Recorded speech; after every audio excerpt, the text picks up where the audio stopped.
banaanka solo motion carabka banaanka haddii aad channelka ku cusub tahay nagu soo biiro subscribe saaro gambaleelkana furo si ay kugu soo gaaraan intaad muuqaal guda gelin kor haddii aad channelka ku cusub tahay nagu soo biiro subscribe saaro gambaleelkana furo si ay kugu soo gaaraan muuqaal baa soo gelino videogana like share gareey asxaabtaada commentiga noo ku wixii fikradaada Team Nasir Somali waxaad igala soo xiriiri kartaan Instagram-keena fadlan follow soo kamid anigoo wadada lugeynaya waxaan arkay telefoon wadada yaalo aniga ma rabin inaan qaado balse laakiin wuxuu egaa telefoon xoogaa yar fiican waan soo qaaday xaafadda ayaan keenay kadib markaan arkay inuu telefoonka shidmaayo oo sheegaya batiri la'aan kadibna jaajarka ayaan geliyay xoogaa jaajar ayaa gelay kadibna aniga miiska aan wax ku akhrisanaya dushiisa ayaan iskaga dhaafay kadib waan soo qaaday waxaan rabay inaan fiiriyo telefoonka wuxuu yahay iyo muxuu yaa lahaa kadib waxaan arkay basqad telefoonka ku soo dhacday iga soo wac numberkan kadib numberkii ayaan wacay wuu iska dhacayaa lama qabanayo aniga waan yaabay waxaan is dhahay muxuu yahay qofka ku dhahay numberkan igala soo xiriir habeenada ka mid saacadu markay mehleysay 6:03 daqiiqo habeenimo ayaan basqadii aan daay diray ayaa la ii soo jawaabay kadib saacadu waxay gaartay 8:05 daqiiqo habeenimo ayaa la ii soo jawaabay kadibna waxa liigu yiri Nikki halkee joogtaa aniga waan nahay aad ayaan u cabsaday sababtoo waxaan is dhahay qofkan sidoo magacaaga ku gartay waan walwalay kadibna waxaan is dhahay telefoonkan aniga wadada ayaan ka soo helay adiga yaa tahay maxaan rabtaa inaad samaysid kadib waxaan dareemay in qof hooskiisa oo albaabkan si xoog ayaa lagu soo garaacay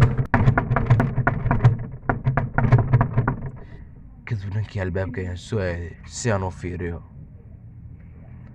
balse laakiin markaan albaabka eegay banaanka cidna maysan joogin aniga cabsida ayaa igu sii saaciday awal ayaan waxaan ka walwalay qofka magacayga sidoo ku ogaaday haddana albaabka ayaa la ii soo garaacay aad ayaan u cabsaday waxaan garaway waxaan sameeyay wax kale kadib qofka ayaan haddana basqad u diray waxaan dhahay dhegeysaadiga aniga miyaad rabtaa inaad igu ciyaarto waxaa liigu dhahay naftadaada badbaadso waxaana dareemay in albaabka guriga la soo jibiyay kadibna waan xiray mana aqaan qofkaas waxaas dhan sameynaya kadib waxaan isku dayay inaan telefoonka waco telefoonka ayaan bilaabay wicitaankiisa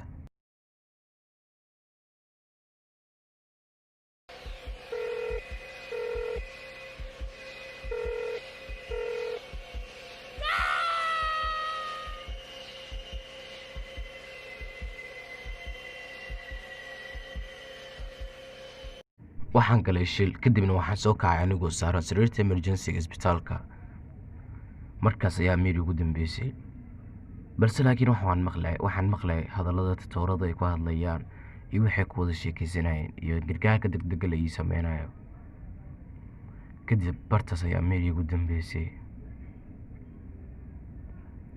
mar ayaan waxaan soo kacay anigoo garab taagan yihiin 2 nin oo tatoora oona ka sheekeynayo arrimo aniga igu saabsan aniga aad ayaan ugu yaabay kadib waxaan soo kacay dhulkoo dhan oo iftiimaya waan yaabay madax ayaa si aad ii xanuunaya markaan soo kacay waxaan dareemay meesha inaysan ka dhaweyn hal qof oo bini'aadan waan la yaabay meeshan aad ayaa cidlo u ahayd qolka ayaan ka soo baxay albadihii wixii aas ka soo furfuray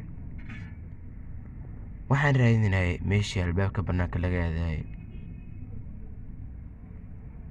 mar boqol sidaan u soo galayay waan daalay sababtoo waxaan rabay inaan banaanka baxo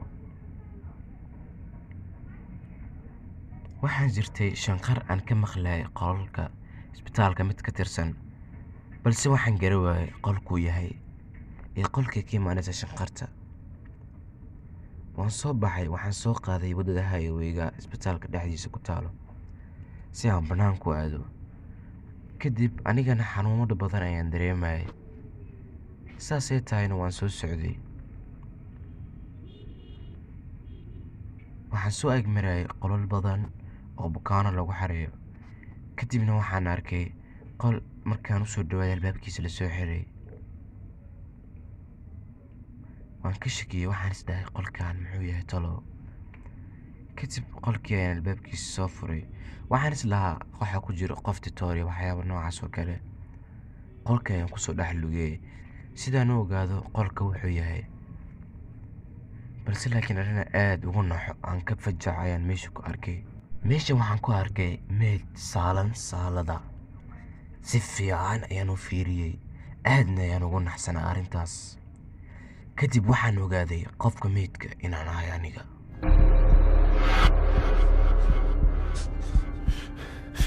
qofkani waa aniga.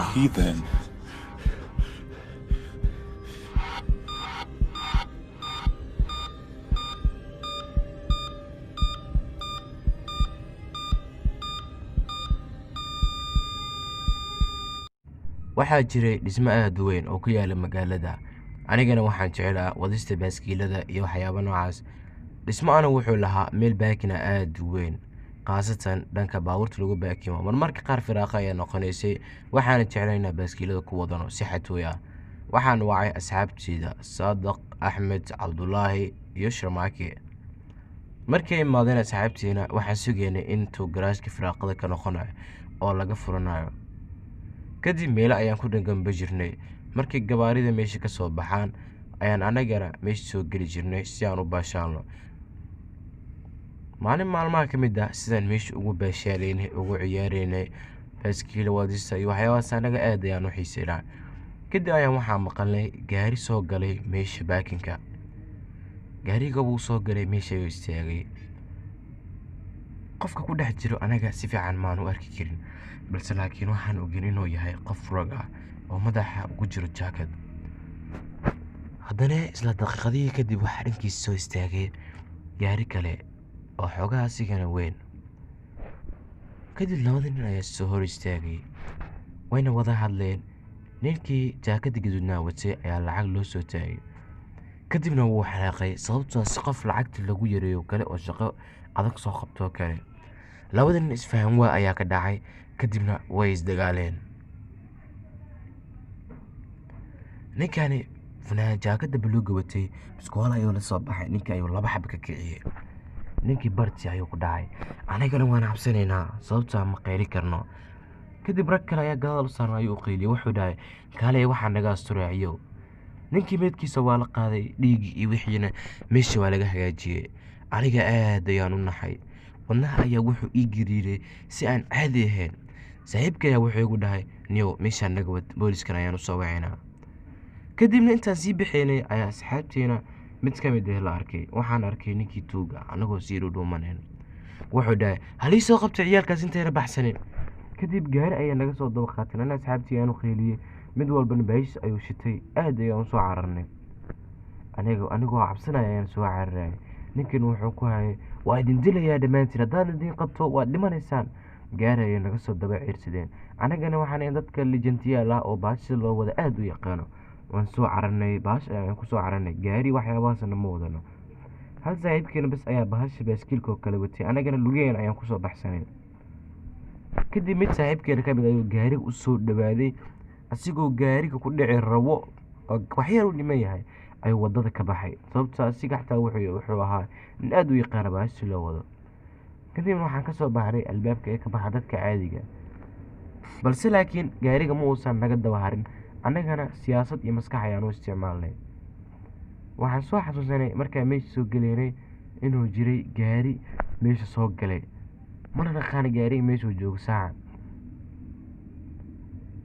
waxaan go-aan ku gaarnay inaan ka baxno qolal meesha ku yaalo mid ka mid ah.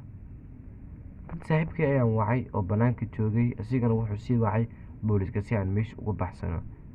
sababtoo meesha si dhaqsi leh looguma bixi karo. waxaa loo baahan yahay qof haysto kaarka albaabka loogu baxo. kadib dabaqa qaybta kore ayaan ka soo baxnay. booliska ayaa si dhaqsi leh ku wacnay. meesha dhan waa la xiray, raggiina waa la raadiyey.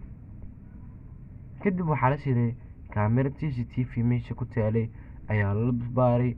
kadibna raggii waa la ogaaday iyo waxay yihiin. balse laakiin dhibka jira ayaa wuxuu noqday gaariga ninka wax dilay watay taargidiisa waa la arki waaye. sidaas daraadeed booliska raggii way waayeen. anagana sida maalinkaas gaariyada noocaas waan iska ilaalinaa meeshiina mar dambe maanu ku laabanin. waxaan helnay meeshii halista badneed meel ka fiican oo ka qurux badan, balse laakiin waxaan go-aan ku gaarnay garaashkaas dambe inaan agtiisa xataa aana marin. Side to the left, go to the airport. Side to the right, gacantana taaga. Carabka banaanka, soo